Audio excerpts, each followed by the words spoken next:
Hey, what is going on, everybody? Welcome to Upkick MMA, episode 428. I am Brendan. UFC Fight Night, Royval versus Taira. We're going to talk about that.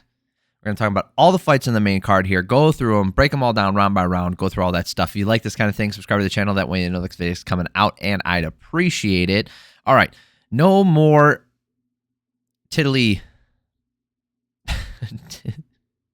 winking around here. Let's get right into the fight. Let's just talk about Brandon Royval taking on Tatsuro Taira. All right, this fight was the best. This was the fight of the night, hands down, not even close. Okay, this card was a stinker. Do not go through and watch this. The reason why it was a stinker, I'll give you my reasoning up front here, but the reasoning this was a stinker is not because every round of every fight was boring. It was the lackluster ending sequences to these fights. Many of them were split decisions. Many of them were grapple fests and unfun grapple fests in the last round where a fighter was clearly up or found an advantage and just held on. This is a skipper. Do not go out of your way to watch this stuff. All right, that's out of the way. Let's get into this stuff. All right, Brandon Royval looked fantastic when he was on the feet, and even on the ground, he had his moments. But Taira is such a wizard on the ground. He is so dominant. Everything feels so smooth when he's down there. It's great. That was weird, the sentence I just said. Royval lands a body kick, and Taira catches it, attempts to take down, no dice. That was there for him a lot. Every time that Royval landed a body kick, Taira would pinch his elbow to the side and catch that kick. So you could see that Royval kind of stopped throwing them later on, even though he threw like 4 in a row, I think, in the third round. But then I think in the fourth round, he wasn't throwing it very much.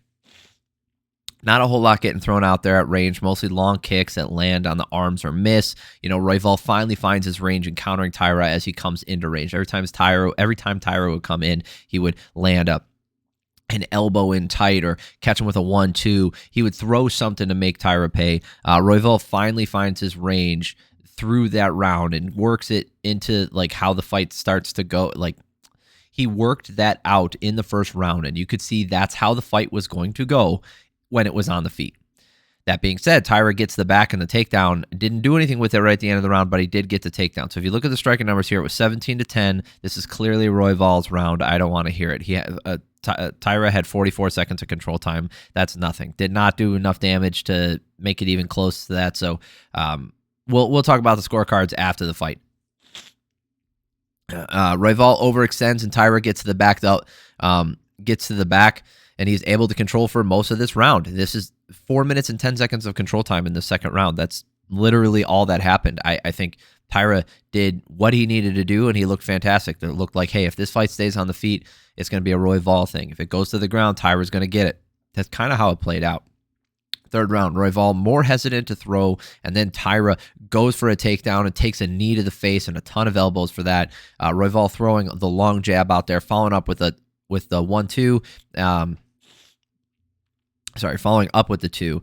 All right, with that straight right, and the lead hook. He's forcing Taira to go for takedowns. He's hurting him pretty bad in this round. Taira is shelling up, throwing blind right hands, then diving on the legs. For some reason, Royval plays the ground game with him. He lands a little bit of ground and pound and gets to the back, goes armbar.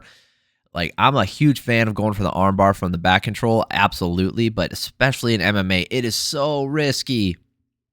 So risky, and that's what happened. He ends up getting his own back take, and then Taira ends around going for the rear naked choke. You look at the striking numbers in here, it's a blowout, 56-5 in favor of Royval. Clearly more damage. There is no argument you can make to me that Taira won this round. Absolutely none. There's zero. You cannot say that. So I had him up 29-28. Fourth round here, Royval landed some clean shots, but then Taira gets a takedown and stays on the back literally the entire round. So the second and fourth round were almost identical, and Taira clearly won those ones. Last round here.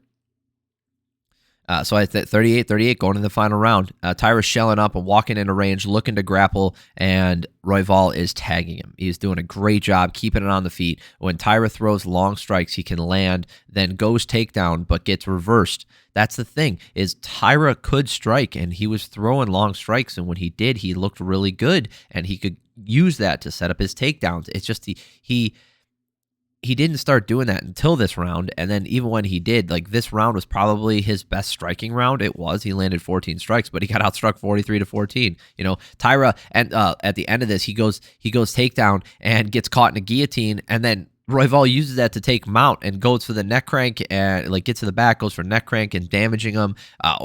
This is a great way to end the fight. Definitive, not there's no question in my mind. 48-47. This should not have been a split decision, which it ended up being. And it's on Saul D'Amato. I've been giving Saul D'Amato a lot of credit in the past year, maybe a little bit more, because he tends to be like, I don't know what's happened, but he was tending to be the voice of reason, right? A lot of his scorecards tended to be, you know, more reasonable. This one is not it. You know, he gave the first 2 rounds to Taira. I don't know how you do that. You can't give him that first round, right? You can't give Taira that first round. Chris Lee and Ron McCarthy, who are also stinkers, so they had it the right way. First, third, and fifth round going to Royval. That's how it should have gone. Now, Royval is ranked number 1, and he should be in line for another title shot. He just needs to get another win. You can't just get one win and go right back for the title. Although they're bringing in a guy who's not even in the UFC to fight for the title in the freaking whatchamacallit, the flyweight division. So I don't know what the plan with that is. That's ridiculous. JunYong Park taking on Brad Tavares. Again, so this is a fight that exemplifies the night, right? You had some exciting moments. It looked like it was going to be fun, and then we're going to the last round, and then it's just a total dud. Lead hook and a right hand puts Park down, and Tavares right to the back. Gets right on his back. Park works his way back to the feet and gets to the back, gets right back in his face with his pressure. Tavares just can't get off the fence. Both guys are landing the 1-2s, and it's back and forth, right? It's very even. Both guys are landing. They're throwing the same things. They're throwing the low kicks. They're throwing that 1-2, and they're both landed. Park says there's an eye poke, but there was not. The striking was back and forth in this round as it went on, but the biggest moment was early when Tavares dropped him. So it's clearly his round, 26-19 for striking numbers. Clearly Tavares' round, right?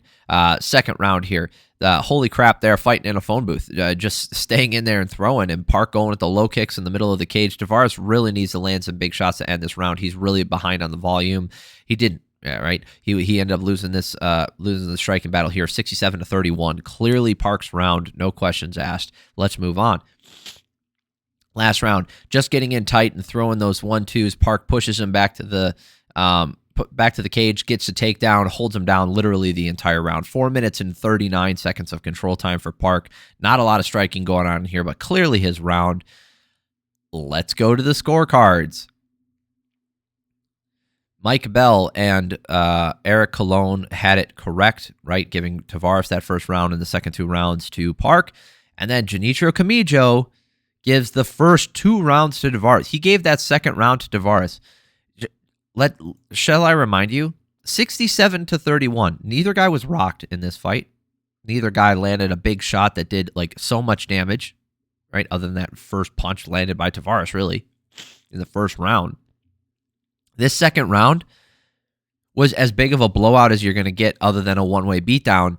And somehow Junichiro Kamijo was like, nah. What? Absolutely not. That's a horrible scorecard. Oh, man. That's bad. Bad scorecard. Not okay. This one was mostly a stinker the entire time. Jared Gooden taking on Chidi and Njokuani. This fight had some fireworks in a little bit. Oh, yeah. Gooden. God dang it. Not Jared Gordon. Jared Gooden. I'm sorry. He missed weight by 2 pounds.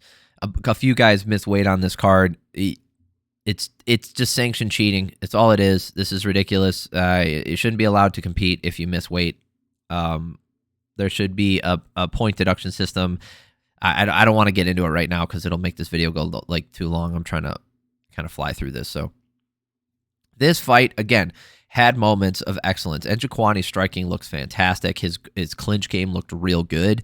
But as far as a spectator sport, not the most exciting fight to watch. So Gooden jabs his way into the takedown. They scramble, go through really fun scrambling exchanges, but then they get in the clinch, stay there for the entire round. Njokuani got the better of that those exchanges in the clinch. 21-3 for striking numbers. Clearly his round control time was all on the feet, but 3 minutes and 38 versus 1 minute with 6 seconds. So clearly Njokuani's round 10-9. Second round, Njokuani giving Gooden issues with his range. The low kicks and the jab are stopping Gooden from getting into his own range, and he just could not find a smooth entry.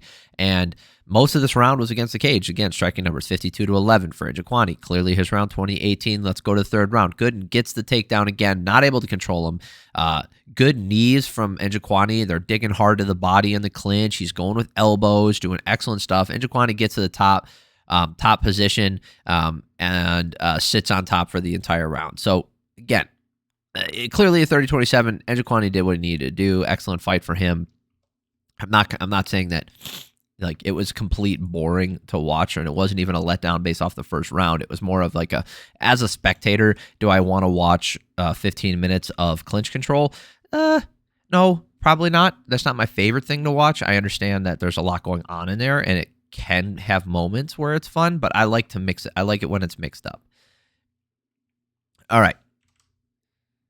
Let's talk about Grant Dawson. Looking like an absolute beast. Grant Dawson versus Rafa Garcia. Garcia's a hard guy to put away, man. Dawson with much more in his striking arsenal, throwing spinning heel kicks and teeps and doing way more than he usually does. Usually just a dedicated grappler. Dawson runs the pipe, gets a single leg, and that's the whole round, right? Not the most exciting round. Dawson, when you're getting into a Dawson fight, it's not going to be a barn burner when it comes to striking. Usually it's going to be either he's kind of getting pieced up on the feet or he gets him down to the ground. That being said, with his striking improvements, maybe we do see a little bit more of those going forward. But as of right now, that's kind of what we're expecting. And Dawson did it in the first round and the second round. Long strikes from Dawson, keeping Garcia away when he's in range. Dawson takes him down, and then this huge elbow. Oh man, so bad from Dawson, busted Garcia up. Tons of elbows, tons of ground and pound, gets a TKO finish. Dawson looks good, man. Dawson looks really good. If he closes some of the gaps with his striking, I think that, he's a legitimate contender. Like, if he can keep his cardio good and close some of the holes in his striking, he doesn't have to become a world-class striker, right? I mean, there's plenty of champions who've won it and, looked dominant and been dog shit at striking. You just have to close the gap. So I think looking at that last one, Rafa is a tough guy. He's not the most skilled guy, right? He's a tough dude with good cardio, hard to put away. And, Dawson put him away in two. So we'll see. All right. Alex Morono taking on Daniel Rodriguez.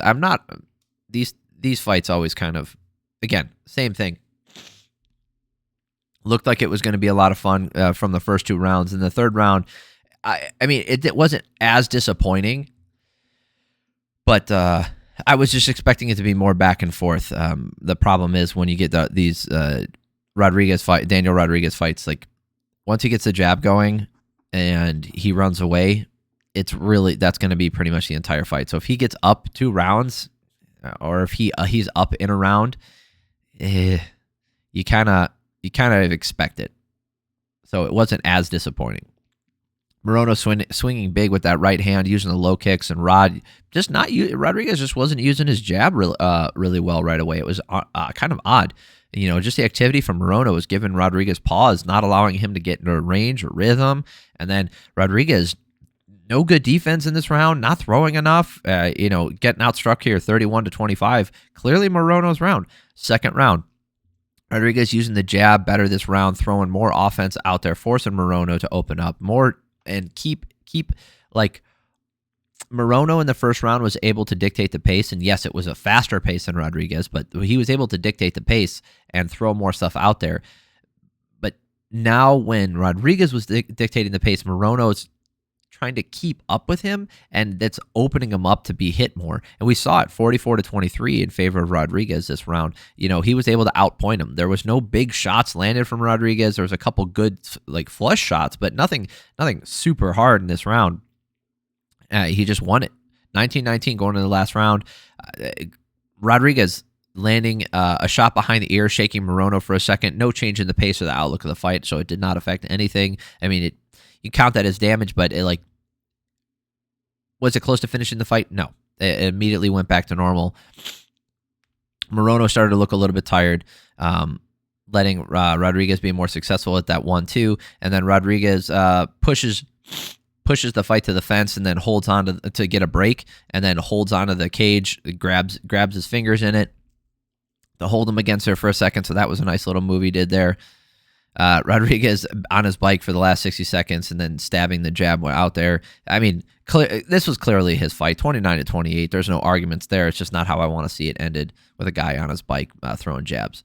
But for some reason, again, Saul D'Amato, man, you can't. Mike Bell and Adelaide Byrd. So again, I often disagree with Mike Bell. I think we put different emphasis on different things. So when I do agree with him, it means it should be a relatively clear decision, right? Adelaide Byrd is a complete wild card. That lady is fucking out of her mind, crazy, doesn't watch fights. I don't know what the hell her deal is. I still don't know how she has a job, and she must know somebody. And then Saul D'Amato, man, you just threw out some stinkers this night. I don't know what you were thinking. The first 2 rounds, that second round was not Morono's.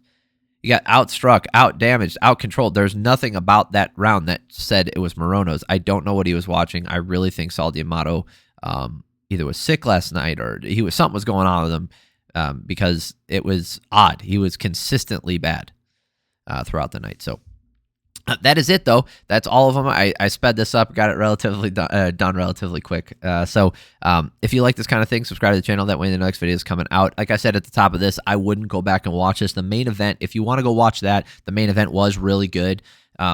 It was back and forth. It was a lot of fun, high level, high skill stuff, like very fun, and also good for the future of the division, kind of see how Taira fits in. So I would go watch that one. Other than that, this is a complete skipper. So that's all I got to say. All right. Appreciate y'all for stopping by. It means a lot to me. Hope you guys have an amazing week. Love y'all. Peace.